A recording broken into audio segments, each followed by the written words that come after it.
Hey guys, Tara is the next leading lady in our international Bubbly Code series and has invited us to take a glance into the magic she's creating every day. She's a writer and a relationship coach, and in both of these roles, her job has been to create a safe space to allow for different conversations to take place. She has transformed the loss of her former husband into a source of courage, and her grief allowed her to build even more resilience, which is why I love talking to her. Tara is currently writing her book, Grieve, a Love Story. So thank you so much, Tara, for taking the time to chat. I really appreciate it. And Oh, we're going to happy. get excellent. And we're going to get started straight away because we want to keep it short and brief to attend to people's short attention span. I'm one of them. So, Sarah, you once told me that grief is love that doesn't know where to go.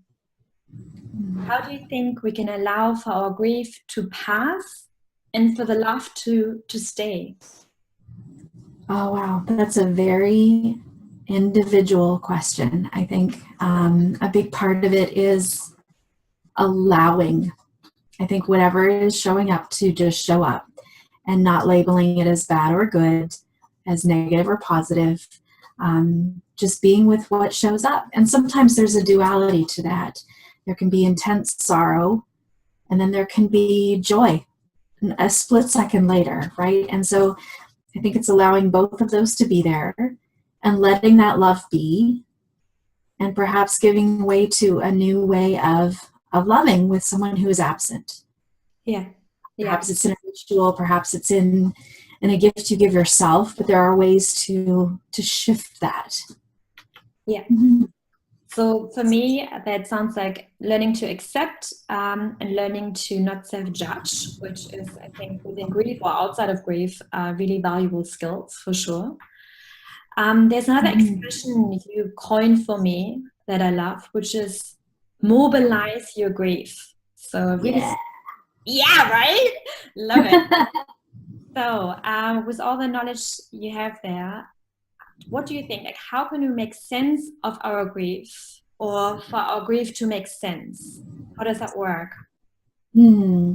Uh, Somebody brilliantly said to me a little while ago, my latest podcast guest, her name's Jana Buhlman.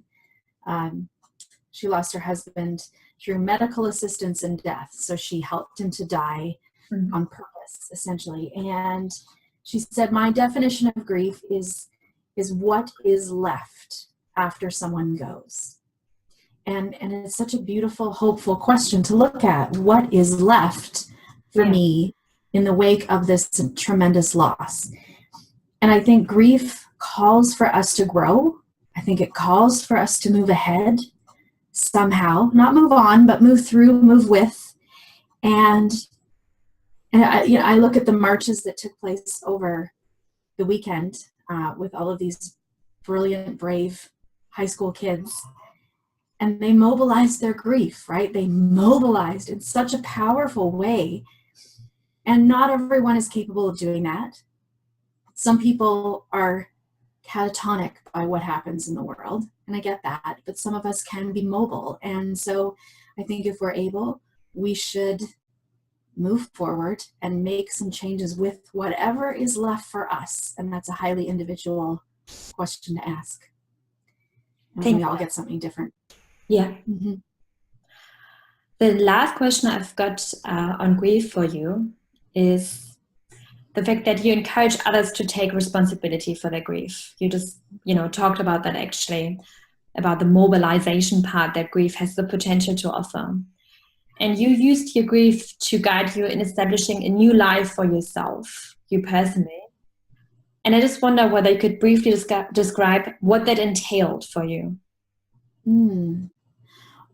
Well, I think a lot of it entailed just accepting and being unattached to what was happening.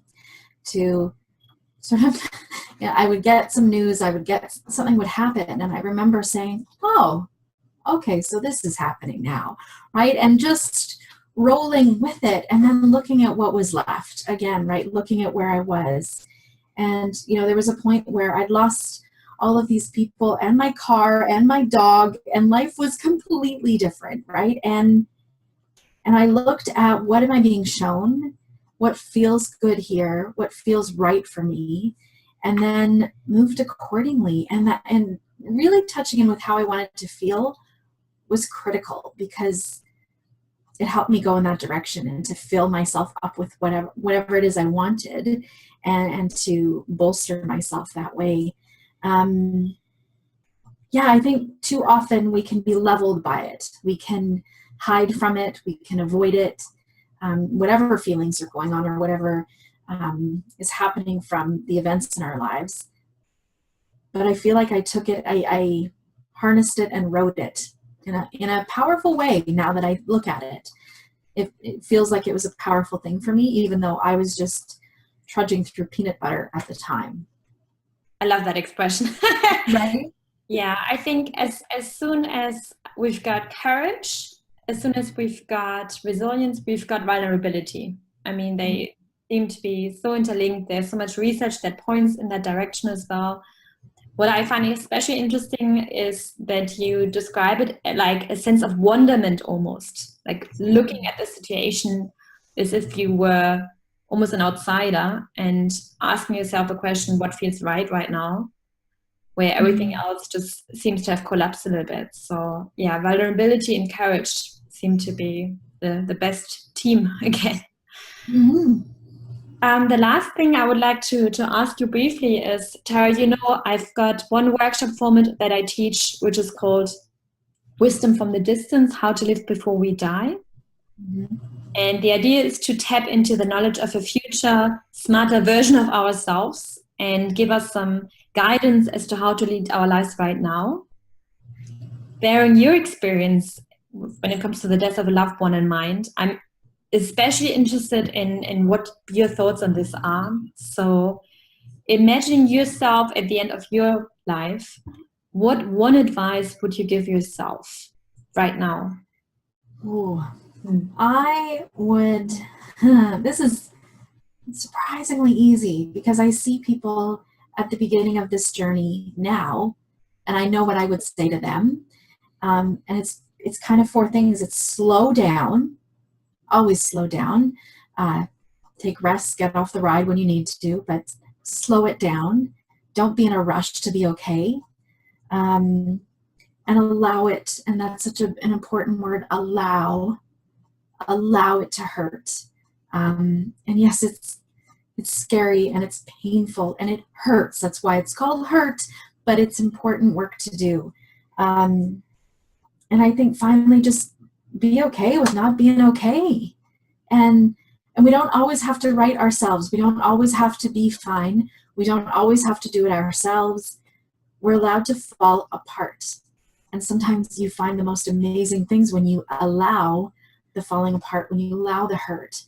You allow people to stand up with you and to have your back, and to, walk your dog when you don't think anyone else is here to do it for you, right?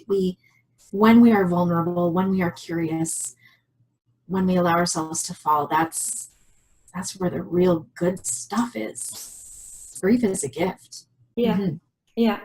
Yeah, I think it has something to do with sort of like owning both, like the ups and the lows. As in, if you don't allow yourself to grieve, to be scared, to be upset, you don't really allow yourself to be joyful, to be happy, to have fun and all these things. So I guess it's just, the allowing yourself both extremes of experience there.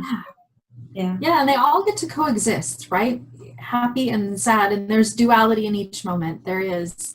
And we can't let maximum amounts of light into us if we don't allow ourselves to break open a little. That's how we grow. That's how we get bigger and strong. Mm-hmm. Thank you so much. That is absolutely wonderful. Thank you so much for sharing your insight there with us. I really appreciate it. My pleasure.